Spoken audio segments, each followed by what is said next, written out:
उत्तर प्रदेश में 50,000 सरकारी स्कूल बंद हो गए मेरे दोस्तों। कौन पढ़ता है वहां पर? गरीब का बच्चा। कभी मस्जिद के सामने रामचरितमानस का पाठ कर रहे हैं, अरे हनुमान चालीसा पढ़ना है तो बजरंग बली के मंदिर में जाओ।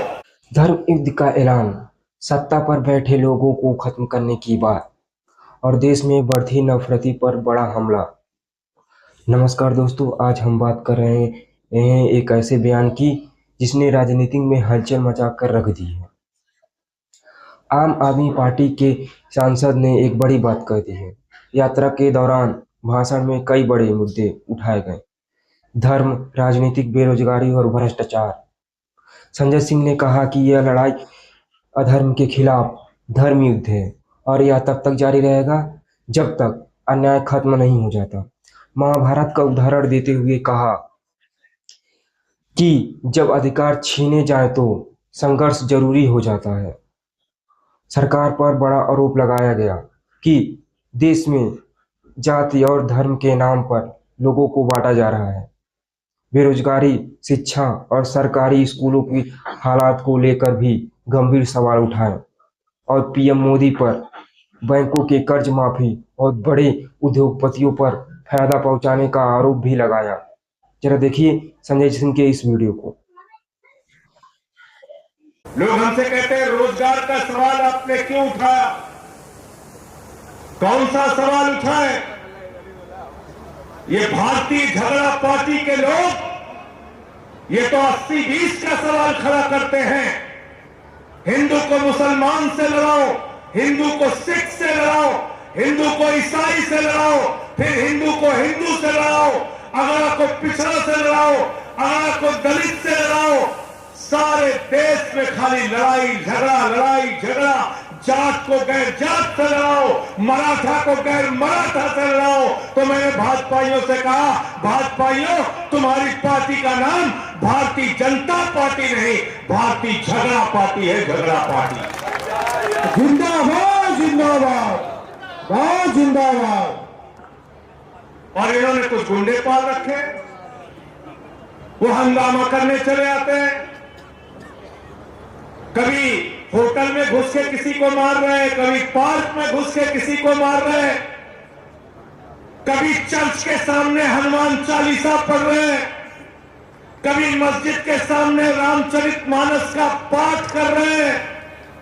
अरे हनुमान चालीसा पढ़ना है तो बजरंग बली के मंदिर में जाओ और रामचरितमानस का पाठ करना है तो मस्जिद में नहीं, भगवान श्री राम के मंदिर में जाओ।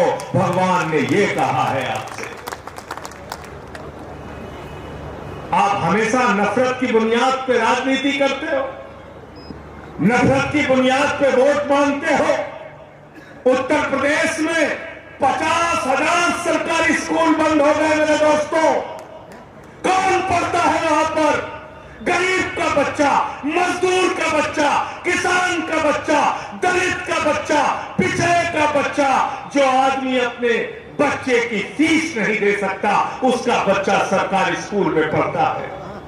50,000 सरकारी स्कूल बंद हो गए।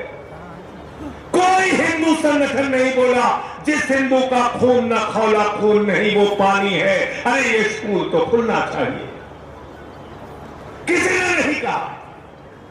अभी हमारे साथी पदम फौजी जी बोल रहे थे जो बरसाना के चेयरमैन है, अन्य आंदोलन से हमारे साथ जुड़े हुए हैं। हमने कभी भी नफरत की बात नहीं की। हमने कहा मोहब्बत की बुनियाद पे हिंदुस्तान आगे बढ़ेगा, नफरत की बुनियाद पे एक परिवार आगे नहीं बढ़ सकता। देश तो बहुत बड़ी चीज है। हिंदू मुस्लिम सिख ईसाई हमने गाना बजाया इस पूरी यात्रा के दौरान। तू हिंदू बनेगा न मुसलमान बनेगा, इंसान की औलाद है, इंसान बनेगा। अरे इंसानियत का ही तो पाठ सिखाया सबने, मानवता का ही तो पाठ सिखाया। हमारे रामचरितमानस ने क्या कहा? सब नर करहि परस्पर प्रीति, सारे लोग आपस में प्यार से रहे। ये रामचरितमानस का संदेश है, ये रामचरितमानस का संदेश है। हिंदू धर्म कहता है वसुदेव कुटुंबकम, पूरा विश्व हमारा परिवार है। हिंदू धर्म कहता है अपने पूजा की समाप्ति के बाद प्रभु से प्रार्थना करना, धर्म की जय हो, अधर्म का नाश हो, प्राणियों में सद्भावना हो, विश्व का कल्याण हो। अरे हम वो धर्म है जो पूरे विश्व के कल्याण की कल्पना करते हैं मोदी जी। हम लड़ाई झगड़े की राजनीति में यकीन नहीं रखते। लेकिन आज क्या किया जा रहा है? स्कूल के सवाल पे आंदोलन नहीं होगा, तब आम आदमी पार्टी के लोग सड़क पे निकलेंगे। हृदय चौधरी जाएंगे, प्रशांत यादव जाएंगे, अंकुश चौधरी जाएंगे, लड़ाई लड़ेंगे, लाठी खाएंगे। हमने लड़ाई लड़ी और हमने कहा बाबा जी सरकारी स्कूल उत्तर प्रदेश में आपको बंद नहीं करने देंगे, और सरकारी स्कूल बंद नहीं होने दिया। आम आदमी पार्टी ने लड़ाई लड़ी। हमने संजय भैया जिंदाबाद। उत्तर प्रदेश में अस्पतालों में मोमबत्ती में ऑपरेशन होता है, किसी हिंदू संगठन का खून नहीं खोलता। कोई आरएसएस वाला, विश्व हिंदू परिषद वाला, बजरंग दल वाला नहीं कहता अरे हमारे हिंदू भाइयों का यहां ज्यादातर इलाज होता है, क्यों नहीं अस्पताल ठीक करते? पानी की टंकी लगी है गांवों में, वो पानी की टंकी उद्घाटन से पहले उड़ जाती है। बंसराज दुबे ने गांव में सबको लाइव दिखाया, बोले एक टंकी है पानी की, 4 साल पहले बनी थी, करोड़ों रुपए निकल गया टंकी के नाम पे। मीडिया वालों ने कहा टंकी कहां है? बंसराज दुबे ने कहा टंकी हवा में। टंकी का पता नहीं, टंकी का निर्माण नहीं हुआ, पैसा निकल गया करोड़ों रुपए। सड़कें बनती है, पैसा निकल जाता है, पुल बनता है, पैसा निकल जाता है, स्कूल बनता है, पैसा निकल जाता है, अस्पताल बनता है, पैसा निकल जाता है। मौके पे ना स्कूल होता है, ना सड़क होते, ना अस्पताल होता है, ना टंकियां होती है। चल रहा भ्रष्टाचार। कोई हिंदू संगठन का व्यक्ति नहीं कहता, आरएसएस वाला, बजरंग दल वाला, विश्व हिंदू परिषद वाला कि इस पर हमारा खून खोल रहा है। अभी मैंने पार्लियामेंट में तो कहा मोदी जी के सामने, आपको पता है आप अगर सोचोगे तो आपको गुस्सा आएगा, मुश्किल यह है आप सोचते नहीं, आप अपनी समस्याओं के बारे में जानते नहीं। किसान कहता है कर्जा माफ कर दो, सरकार कहती है पैसा नहीं है। नौजवान कहता है हमने अपनी पढ़ाई के लिए, इंजीनियरिंग के लिए लोन लिया था, हमारा कर्जा माफ कर दो, सरकार कहती है पैसा नहीं है। मजदूर कहता है हमने बेटी की शादी के लिए कर्ज लिया था, वो पैसा माफ कर दो, सरकार कहती है पैसा नहीं है।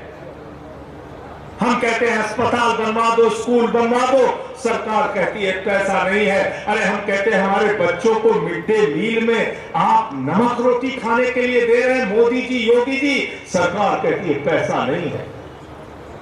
ये पैसा गया कहां आपका? कभी पता किया आपने? अरे पैसा गया बड़े बड़े पूंजीपतियों के पास।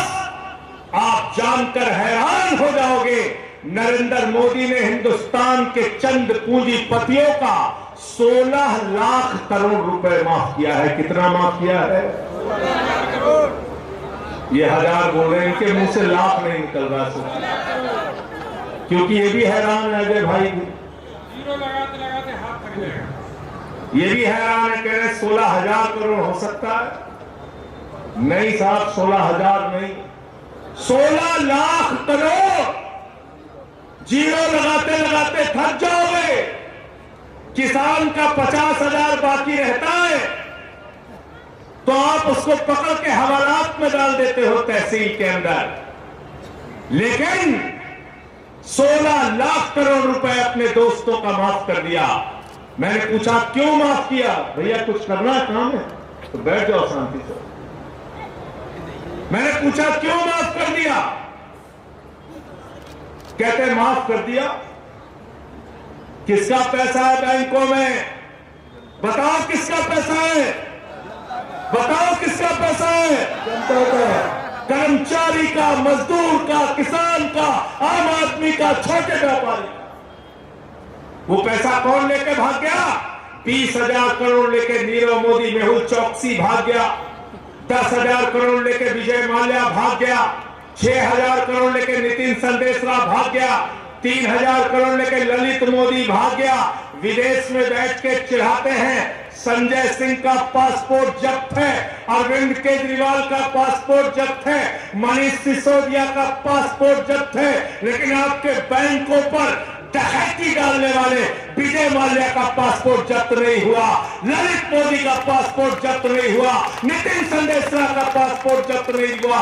बताओ कैसी न्याय की व्यवस्था है? भ्रष्टाचार का एक ही काल। मैं सांसद हूं, देश का मेरा पासपोर्ट जब्त है, लेकिन विजय माल्या का नहीं है। ये सवाल आपको उठाने पड़ेंगे और आपको मांग करनी पड़ेगी।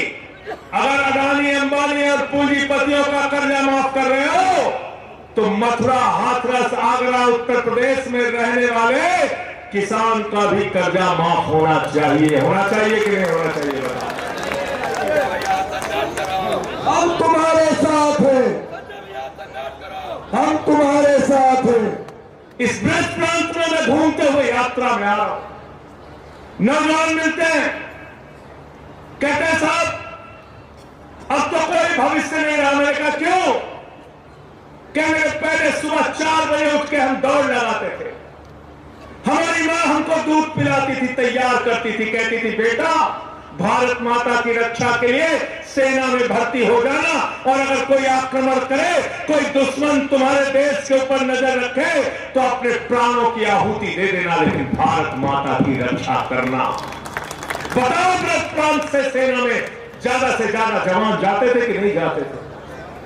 जाते थे कि नहीं जाते थे? बताओ, हाथ उठा के बताओ, जाते थे कि नहीं जाते थे? जाते थे। कल मुझसे जाट रेजिमेंट के लोग मिलने आए थे, रिटायर्ड फौजी। अभी क्या किया मोदी जी ने? मोदी जी ने कहा अडानी के लिए पैसा है, अंबानी के लिए पैसा है, 16 लाख करोड़ रुपए माफ करने के लिए पैसा है, लेकिन भारत माता की रक्षा के लिए हमारे पास पैसा नहीं है। हम अग्निवीर योजना लागू करेंगे। अग्निवीर क्या है? देश के साथ क्या है? जोर से बोलिए, आवाज नहीं आई। गद्दारी, गद्दारी है, गद्दारी। भारत माता के साथ गद्दारी है अग्निवीर योजना। भारत की सीमाओं के साथ गद्दारी है अग्निवीर योजना। हमारे नौजवानों के साथ गद्दारी है अग्निवीर योजना। ब्रज प्रांत के लोगों के साथ गद्दारी है अग्निवीर योजना। हिंदुस्तान के साथ गद्दारी है अग्निवीर योजना।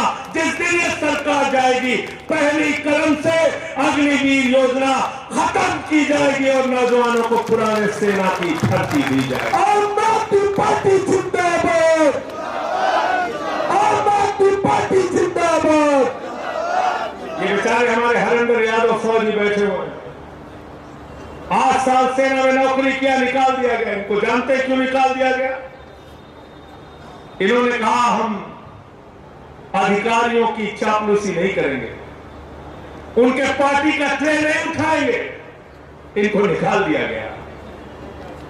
कोई आवाज उठाने के लिए तैयार नहीं थे, संसद में बोलने के लिए तैयार नहीं था। आपके इस बेटे ने, आपके इस भाई ने संसद के अंदर कहा हमारा फौजी बंदूक उठाने के लिए है, अधिकारियों की ट्रे उठाने के लिए नहीं है, जूता उठाने के लिए नहीं है, चप्पल उठाने के लिए। सरदार भैया जिंदाबाद, सरदार भैया जिंदाबाद। इसलिए उत्तर प्रदेश के लोगों, साथियों, आपसे कहना चाहता हूं, अपने सवालों पर राजनीति करो। किसान के सवाल पे, नौजवान के सवाल पे, रोजगार के सवाल पे, शिक्षा के सवाल पे, पानी के सवाल पे, बिजली के सवाल पे। हृदय जी कह रही बिजली के सवाल पे। हमने कहा हां, बिजली के सवाल पे। जानते हैं यहां पे क्या हुआ पंकज जी? यहां पे हमारे ऊर्जा मंत्री निकले थे दौरे पे, ए.के. शर्मा जी, बिजली मंत्री है ए.के. शर्मा जी। उनको व्यापारियों ने घेर लिया, कहने लगे साहब 23 घंटे लाइट नहीं आती। बोले हाँ हाँ क्या हुआ? बोले साहब 23 23 घंटे लाइट नहीं आती। बोले हाँ हाँ क्या हुआ? बोले साहब 23 घंटे लाइट नहीं आती। बोले हाँ हाँ क्या हुआ? बोले साहब 23 घंटे से लाइट नहीं आ रही। बोले जय श्री राम। बोले जय। तो भगवान श्री राम ने तुमको निकम्मा नहीं बनने के लिए कहा है क्या? हमारे किसान भाई यहाँ पे है, बताओ भगवान श्री राम ने कहा है क्या है कि शर्मा बिजली मंत्री को निकम्मा होने के लिए? बताओ कहा है क्या? बताओ। भगवान श्री राम ने कहा है उत्तर प्रदेश के लोगों को बिजली ना दो। अपने गुनाहों और पापों को भगवान श्री राम के पीछे छिपाना बंद करो भाजपाइयों। कब तक अपने गुनाह करोगे, पाप करोगे और श्री राम जी के पीछे छिप जाओगे? योगी सरकार होश में आओ, योगी सरकार होश में आओ। इनके पास कोई मुद्दा नहीं। अभी 4 राज्यों का चुनाव हो रहा। भारत के प्रधानमंत्री गए थे प्रचार में। हम इस भाषण को सुन रहे थे। हमने सोचा प्रधानमंत्री स्कूल की बात करेंगे, प्रधानमंत्री अस्पताल की बात करेंगे, प्रधानमंत्री काले धन की बात करेंगे, प्रधानमंत्री रुपया क्यों कमजोर हो रहा है इसकी बात करेंगे।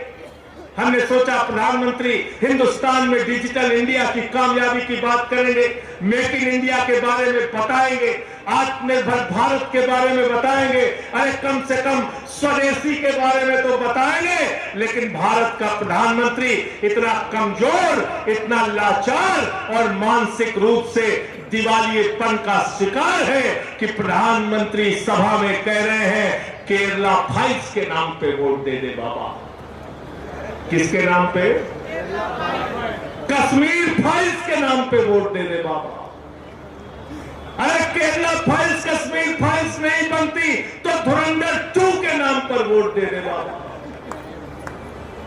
प्रधानमंत्री स्कूल के नाम पर वोट नहीं मांगते, प्रधानमंत्री अस्पताल के नाम पर वोट नहीं मांगते, प्रधानमंत्री रुपया क्यों कमजोर हो रहा है ये बताने के लिए नहीं तैयार होते, किसानों की आमदनी 2 गुना क्यों नहीं हुई इसके बारे में नहीं बताते और वोट नहीं मांगते। प्रधानमंत्री क्या कह रहे हैं? फिल्म के नाम पर वोट दे दे। किसके नाम पे? फिल्म के नाम पे वोट दे दे। मैंने मोदी जी से कहा, मोदी जी केरला फाइल्स के नाम पे वोट मांग रहे हो, कश्मीर फाइल्स के नाम पे वोट मांग रहे हो, देश के लोगों से कह रहे हो केरला फाइल्स देखो, कश्मीर फाइल्स देखो। मैं तुमसे कहना चाहता हूं एफसीन फाइल्स देखो, मणिपुर फाइल्स देखो, हिंदुस्तान के गरीबों की फाइल्स देखो। संजय भैया संघर्ष करो, संजय भैया संघर्ष करो। उसके लिए प्रधानमंत्री तैयार नहीं। असम में चुनाव हो रहा, वहां के मुख्यमंत्री का भाषण मैंने सुना। हेमंत विश्व शर्मा कहते हैं मुसलमानों के यहां से सामान मत खरीदना। क्या कहते हैं? मुसलमानों के यहां से सामान मत खरीदना। मैंने अंधभक्तों से कहा, अंधभक्तों, भाजपाइयों, अगर मुसलमानों के यहां से सामान नहीं खरीदना है तो तय करो जो गैस मुसलमानों के देश से आती है, कतर से आती है, कुवैत से आती है, यूएई से आती है, इराक से आती है, उसको नहीं खरीदोगे, अपने घर में खाना नहीं बनाओगे मुसलमानों के देश से आने वाली गैस से। और मोदी जी से भी कहा तय करें जो डीजल और पेट्रोल मुसलमानों के देश से आ रहा है उससे गाड़ी नहीं चलाएंगे। सारे के सारे अंधभक्त पैदल चलेंगे, लकड़ी से खाना बनाएंगे, न गैस का इस्तेमाल करेंगे, न तेल का इस्तेमाल करेंगे। और जाओ तय करो, मोदी जी के साथ मिलकर फैसला लो। बताओ, ये कह रहे हैं कि लकड़ी से नहीं, नाली के गैस से बनाएंगे। किससे बनाएंगे? नाली की गैस से। भैया मैंने बहुत कोशिश किया, चाय बनी ही नहीं। मैंने तो बहुत कोशिश किया नाली के गैस से चाय बनाने के लिए, बनी नहीं चाय। इसलिए आपसे कहने के लिए आया हूं, ये 4 चरण की यात्रा अभी खत्म हुई है, 4 चरण की यात्रा अभी और बाकी है। और अगली हमारी यात्रा पश्चिम प्रांत में होगी, क्रांतिकारी धरती मेरठ से होगी, मेरठ से। पूरे प्रदेश के लोगों का मैं आह्वान कर रहा हूं, किसानों का आह्वान कर रहा हूं, नौजवानों का आह्वान कर रहा हूं, बुजुर्गों का आह्वान कर रहा हूं, माताओं बहनों का आह्वान कर रहा हूं, मेरठ पहुंच जाना। आंदोलन में कंधे से कंधा मिलाकर हम सब लोगों को चलना है। रोजगार तुमको देना होगा, रोजगार तुमको देना होगा। मेरठ से यात्रा आपको करनी है। अगली यात्रा मेरठ से गाजियाबाद की, उसका ऐलान अलग से तारीखें बताऊंगा आपको। सवाल लेकिन क्या है? वही रोजगार का सवाल, वही सामाजिक न्याय का सवाल। और जब हम रोजगार की बात करते हैं तो जो हमारे नौजवान परीक्षाएं देते हैं, पेपर लीक हो जाता है, सिपाही की परीक्षा का पेपर लीक, दरोगा की परीक्षा का पेपर लीक, क्लर्क की परीक्षा का पेपर लीक, टीचर की परीक्षा का पेपर लीक, पीसीएसजे का पेपर लीक, यहां तक कि हाई स्कूल और इंटर का भी पेपर लीक हो जाता है। योगी बाबा की सरकार पेपर लीक सरकार है, इससे उत्तर प्रदेश को बचाना है। नंबर 1, जब हम रोजगार की बात करते हैं तो हम नौजवान की भी बात करते हैं जो आत्महत्या करने के लिए मजबूर है, जिसका पेपर लीक हो जाता है। हम बात करते हैं शिक्षा मित्र की, आशा बहुओं की, आंगनबाड़ी की, रोजगार सेवक की, शिक्षा अनुदेशक की। हम बात करते हैं रेडी पटरी पे दुकान लगाने वाले व्यापारियों की भी, लघु और कुटीर उद्योग चलाने वाले लोगों की भी, छोटे व्यापारियों की भी बात करते हैं। रोजगार सबका मुद्दा है। किसान जो हमारा बेरोजगारी की मार झेल रहा है, वो भी, उसके लिए भी रोजगार बहुत बड़ा मुद्दा है। तो एक बड़ा सवाल है रोजगार का, और दूसरा सवाल है सामाजिक न्याय का। जाति धर्म के आधार पे कब तक राजनीति करोगे? ये कब तक मजहबी नशा बांटिएगा? ये कब तक मजहबी नशा बांटिएगा? ये उन्माद वाली हवा बांटिएगा? ये मंदिर, ये मस्जिद, शिवालय की जिद में वतन ही ना होगा तो क्या बांटिएगा? संजय सिंह